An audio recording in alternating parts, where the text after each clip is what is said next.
사실은 이 공간의 문제가 작년에 제가 이제 의성미래교육지원센터에 있었는데 그 짧은 시간 동안에 제가 그 의성미래교육지원센터에 있으면서 가장 크게 와닿던 문제가 공간의 마을학교 공간의 문제였어요.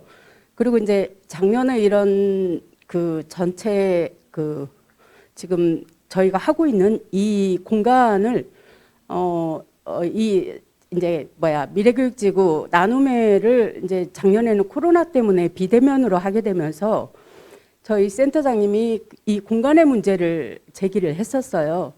근데 이제 사실 특별하게 답이 없는 그런 과정으로 그냥 문제 제기만 하고 이야기가 끝난 걸로 제가 들었습니다. 그래서 제가 이제 미래교육지원센터를 나오기는 했지만 이 공간의 문제가 굉장히 심각하다라고 하는 생각만 하고 이번에 이제 제천을 갔는데 제천은 의외로 또 그런 문제가 별로 없더라고요. 그래서 이제 이 이야기를 김우태 교수님하고 얘기를 하다 보니까 이 공간의 문제를 좀 던졌으면 좋겠다 뭐 이런 얘기를 하셔가지고 막상 이걸 가지고 얘기를 하려고 보니까 내가 괜히 했나 이런 생각이 들 정도로 너무 당연한 거기도 하고 또 막연하기도 하고 그래서 저가 이제 이걸 어떻게 풀어야 될까 되게 고민이 많았습니다. 그래서 많이 하면서 저 자신을 돌아보니까 이제 제가 좀 마스크를 써서 좀 덕을 본 사람인데 연식이 좀 된 사람인데 마스크를 쓰니까 안 된 것처럼 보여요. 제가 맨 처음에 80년 초에 제가 전국에서 몇 번째 아닌 상황에서 민간 타가소를 처음 시작을 했었는데 그때는 제가 아는 분이 자기 개인 창고를 개조해가지고 타가소를 시작을 했거든요. 그래서 거기 타가소의 선생으로 이제 가면서 인연을 맺게 됐습니다. 그렇게 이제 인연을 맺고 1년 하고 나니까 너무 힘들어가지고 못하겠다. 그랬는데 이제 다른 지역에서 또 회관을 고쳐가지고 새마을 유아원을 좀 해보면 어떻겠냐. 그러니까 지금으로 보면 어린이집 같은 형태지만 그때는 그런 것이 전혀 없는 상황이기 때문에 아이들 문제가 굉장히 많은데 의외로 큰 문제로 부각되지 않는 시절이었습니다. 그래서 마을 회관을 고쳐가지고 이제 새마을 유아원을 하게 됐고 그 과정에서 그때는 이제 마을에서 이렇게 협력해서 공간을 마련해주는. 그래서 저를 돌아보니까 그 공간의 관점으로 이렇게 저 자신을 돌아보니까 저는 되게 행운이었다.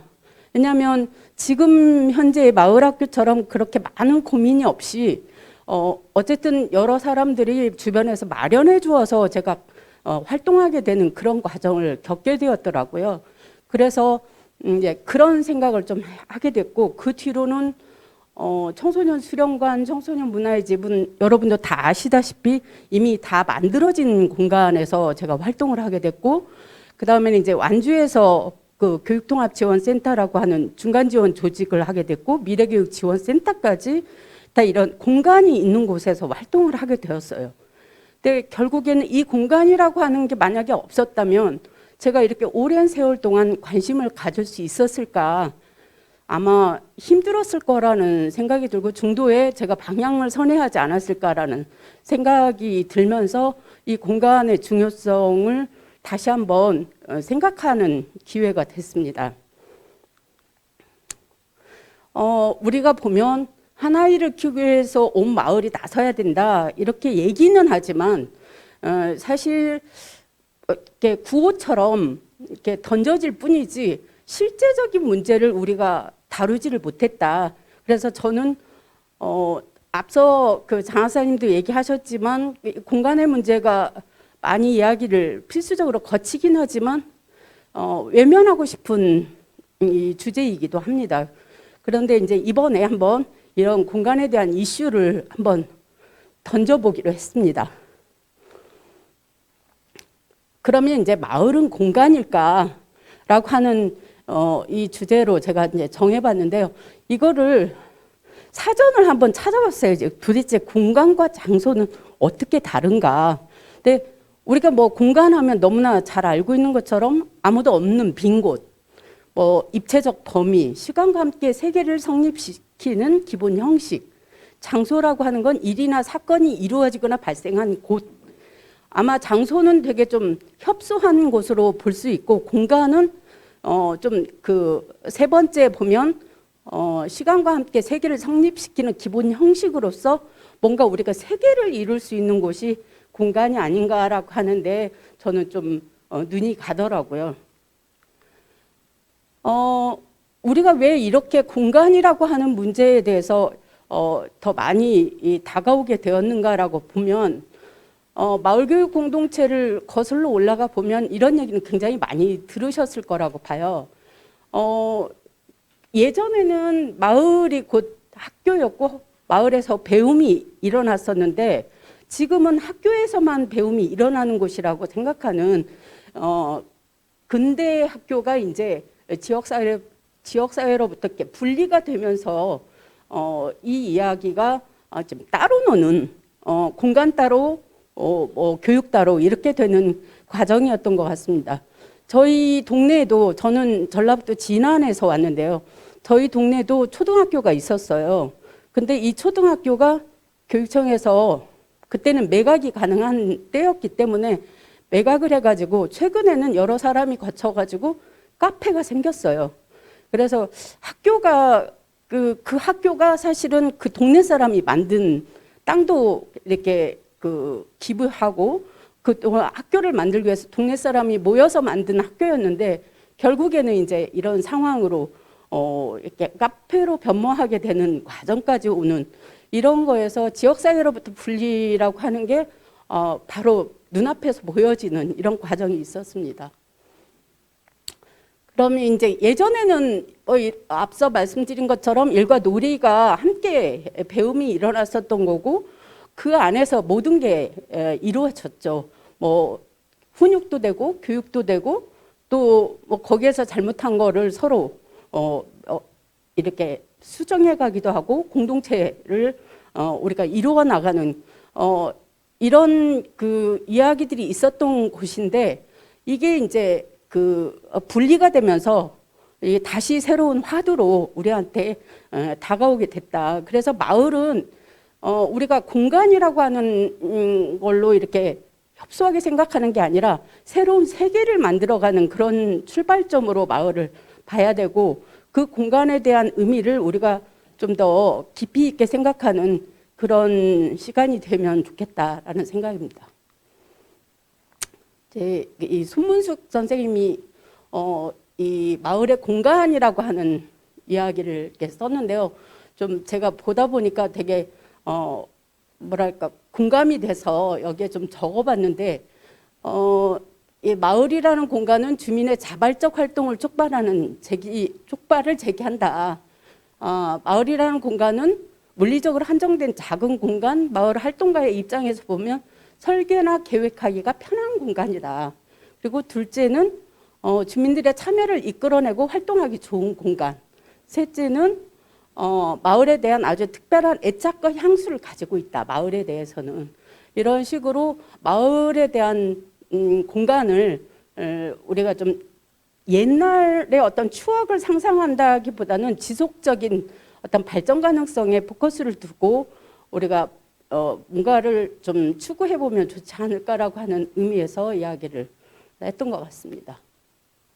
그러면 이런 앞서서 말씀드렸던 이런 공간에 대한 이야기들을 많이 했는데 이 공간이 그러면 어느 정도인지 어떤 현황인지를 한번 제가 짧은 시간 동안에 그 몇 사람 아시는 분들한테 부탁을 드려서 현황을 좀 말씀을 드렸는데 그 전에 왜 이 공간이 지금 우리한테 다시 화두가 되냐면 의성 같은 경우는 인구가 5만 3천 정도 되는데 학교가 없는 면이 3개 면이나 됩니다. 거기는 굉장히 빠른 속도로 인구가 감소하고 있고 또 학교도 없어지고 있으면서 인구 유입이 안 되는 거죠. 근데 이제 제가 진안도 굉장히 인구가 적거든요. 인구 2만 3천 정도 되는데 의성보다 저는 진안이 더 빨리 소멸될 거다 뭐 이런 걱정을 하고 있는데 의성에 계시는 분이 그런 얘기를 하더라고요. 그 학교가 없음으로 인해서 속도가 굉장히 빨라진다는 거예요. 진안은 10년 전에도 인구 소멸에 대한 걱정을 했어요. 뭐 거꾸로 우리나라 234개 자치단체에서 이 뭐 경제적인 거나 뭐 뭘로 보면 거의 꼴등에서 뭐 이 10위 안에 들 정도로 그렇게 굉장히 어려운 지역인데 그 속도가 느리다는 거예요. 그래서 보니까 학교가 각 면마다 남아 있어요. 물론 폐교된 면도 있지만 의성에 비하면 굉장히 적다는 거죠. 그래서 그 의성에서는 이렇게 학교가 없어진 게 굉장히 빨리 되고 20명 미만인 면이 되게 많아요. 그래서 이게 인구 소멸하고 굉장히 직접적인 연관이 있구나 이런 생각을 하게 됐습니다. 그래서 보니까 작년 2021년에 이제 22년, 23년부터 제가 알기로는 이제 이 계획을 세워서 지원하고 있는 걸로 알고 있는데 인구 감소 지역이라고 해가지고 89곳을 얘기를 했고 관심 지역이라고 해가지고 18곳을 얘기했습니다. 여기는 돈을 지금 지원한다라는 거예요. 우리나라가 234개인데 거기에서 89곳과 18곳을 합치면 100곳이 넘는 곳이 인구 소멸 위기 지역이라는 거죠. 그래서 뭐 2050년에는 몇 개 남지 않는다 뭐 이런 얘기가 그냥 하는 얘기가 아니다. 그래서 되게 위기에 이제 지금 처해 있는 이런 현실을 얘기를 했고요. 그래서 학교를 보니까 학교도 이제 그 도별로 보니까 여기 이제 제가 이제 여기 이런데 해놓은 걸 보면 굉장히 이제 폐교 인구가 줄어드는 상황이 이제 좀 심각하게 이루어지고 있다라는 거예요. 제가 살고 있는 전북이 하여튼 이런 부분에서는 가장 빠르게 나타나고 있는 것 같아요. 그리고 경북도 나타나고 강원, 전남, 서울도 지금 학교가 변두리 같은 경우는 이제 없어지고 있다. 뭐 전주도 마찬가지고 대전은 안 일어나나요? 잘 모르겠지만 어쨌든 이렇게 구도심은 점점 학교가 줄어들고 이제 새로 생기는 도시들은 굉장히 팽창하고 있지만 전체적으로 그 시군 단위의 중소도시들은 점점 인구가 감소되면서 학교가 줄어들고 결국에는 없어지는 이런 위기의 상황이 있다라고 하는 거를 좀 볼 수 있었고요. 그러면 혁신교육지구를 보면 지금 지정이 201개가 그 지정이 돼 있더라고요.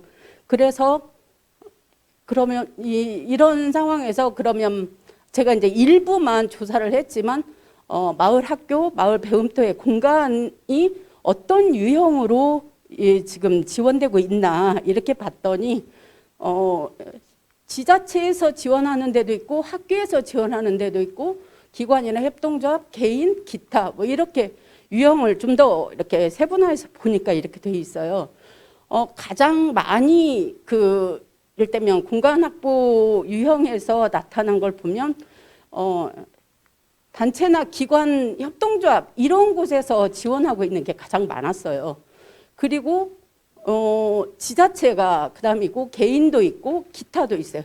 근데 전체적으로 그 책에 보면 나타난 것처럼 학교나 교육청에서 지원하는 데가 가장 낮아요. 그러니까 지금 앞서 말씀드린 것처럼 인구가 소멸이 되고 학교가 폐교가 되면서 학교의 공간들은 남아 있는데 이렇게 마을 학교나 마을 배움터를 지원하는 이런 현황들은 그닥 높지 않다. 네, 이런 걸 좀 볼 수 있었습니다. 이건 이제 논문에 이렇게 나와 있는 건데 문제점 중에 그런 얘기를 했어요. 사업 추진을 위한 공간 확보가 어렵다. 마을 학교를 준비하면서 공간 마련에 어려움을 겪었고 빈 공간이 천지인데 공간을 내어주지 않는다.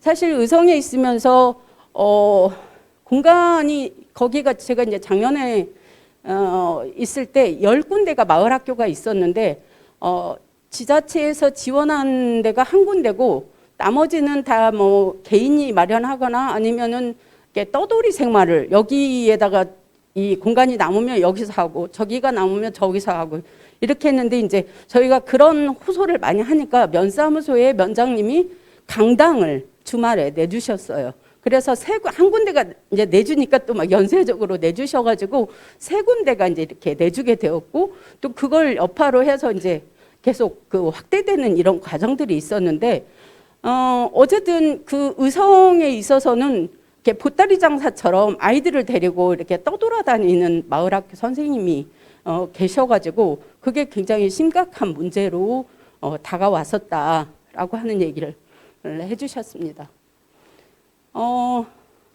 여기는 이제 그 공주시 교육발전 종합계획서에 또 보면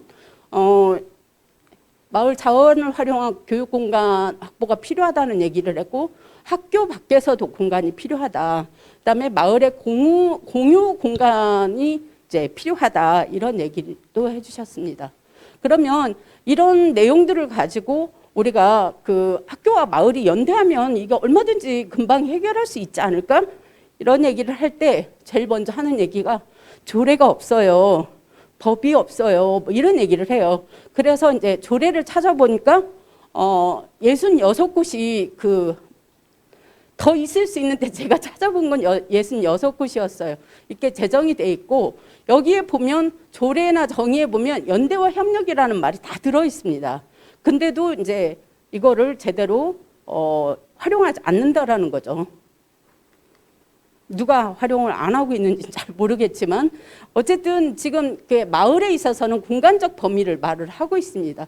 공간적 사회적 범위를 말한다. 마을이란 생활환경을 같이 하는 학생, 교직원, 학부모, 마을 주민이 교육경제, 문화 등 가치를 공유하는 공간적 사회적 범위를 말한다. 이게 조례에 나와 있는 거예요. 그 다음에 마을교육 공동체란 마을이 학생의 배움터가 되도록 협력하고 연대한다. 연대하고 협력한다라고 문서로 이렇게 되어 있지만 잘 안 되는 거죠. 그래서 그러면 조례 가지고는 안 된다. 학교는 좀 특별하다. 그리고 제가 교육법을 찾아보니까 교육법은 있어요. 학교 복합시설 설치 및 운영 관리에 관한 법률로 이렇게 되어 있어요. 근데 2021년 3월에 다시 이제 개정이 됐는데 지방자치단체의 장과 감독기관의 장이 협의해서 달리 정할 수 있다. 그러니까 좀 내어줄 수 있는 그 폭이 넓어졌다라고 저는 보여지더라고요. 그래서 그리고 또 하나는 뭐냐면 학교 복합시설의 설치 및 운영 관리에 관해서는 다른 법률에 우선하여 이 법을 적용한다. 다른 법률보다도 이게 더 먼저 적용될 수 있다. 이런 얘기가 나와 있었습니다.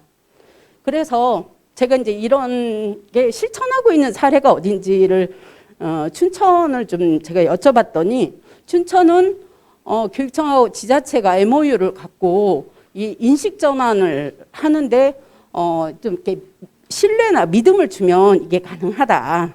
그다음에 책임 주체를 명확히 하면 가능하다. 그다음에 MOU 협약서의 공간 활용을 명문화하면 좀 더 강제 조항이 되지 않겠냐 이런 말씀을 좀 해주셨어요.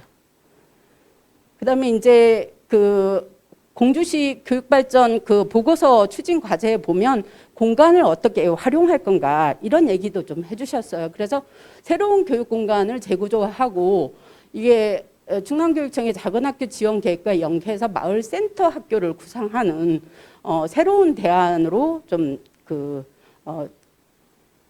대안으로 제안을 해주셨어요. 이걸 보니까 이미 다 계획이 있구나. 이걸 실천만 하면 되는구나 이런 생각이 들었습니다.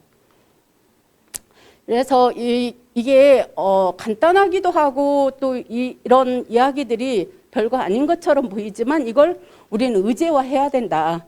이걸 어떻게 의제할 건가.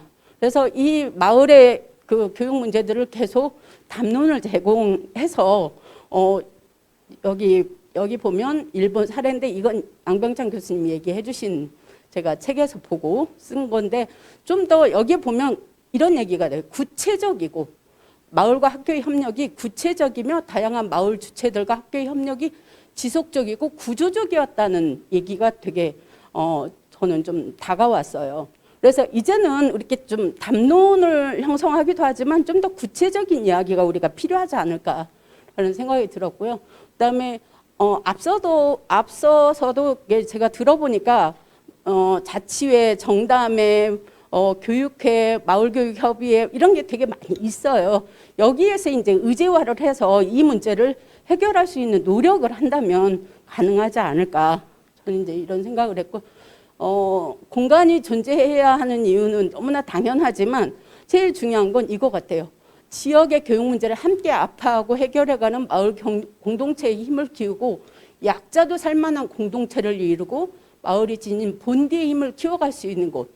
이거는 그 마을이라고 공간이라고 하는 거는 모일 수 있고 모여서 의제를 만들 수 있고 모여서 의제를 해결할 수 있는 무한한 상상을 현실로 만들 수 있는 곳이기 때문에 마을은 또 공간은 굉장히 중요하다. 제가 잠깐 TV를 보니까 그런 얘기를 하더라고요. 이 공간에 대한 이야기가 나오는데 뭔가 이렇게 물건들이 이렇게 놓여지는 곳이 아니라 모여서 뭔가 상상할 수 있는 곳이 이 공간이다. 이런 얘기를 하시더라고요. 그래서 제가 요즘에 공간에 대해서 이렇게 관심을 갖고 보니까 이렇게 중요한 의제였구나라고 하는 걸 새삼 느끼게 되었습니다. 이상입니다.